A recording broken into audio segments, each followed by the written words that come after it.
పాకిస్తాన్లో ICC champions trophy 2025 జరగడం వల్ల భారత జట్టు పాకిస్తాన్కు వెళ్తుందా లేదా అన్న విషయంపై ఇంకా సందిగ్ధం నెలకొంది.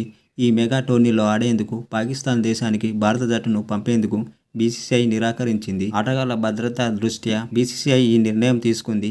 గత ఏడాది ఆసియా కప్ మాదిరిగానే ఛాంపియన్స్ ట్రోఫీని హైబ్రిడ్ మోడల్లో అంటే శ్రీలంకలో కానీ దుబాయ్లో కానీ నిర్వహించాలని బీసీసీఐ డిమాండ్ చేస్తుంది. ఇప్పటికే తమ నిర్ణయాన్ని ఐసీసీకి బీసీసీఐ తెలియజేసింది. మరోవైపు పాకిస్తాన్ క్రికెట్ బోర్డు మాత్రం టోర్నీ మొత్తం తమ దేశంలో జరగాలన్న మొండి పట్టుతో ఉంది.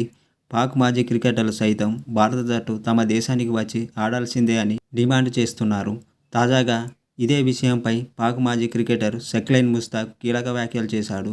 భారత జట్టు పాకిస్తాన్కు వస్తుందా లేదా అన్న చర్చలు అనవసరం. ఇది వారి ఇష్టం. వస్తే వచ్చారు, లేదంటే లేదు. భారత్ మా దేశానికి వచ్చినా రాకపోయినా మాకు ఎటువంటి నష్టం లేదు. ఇది మాకే కాదు భారత్కు కూడా వర్తిస్తుంది.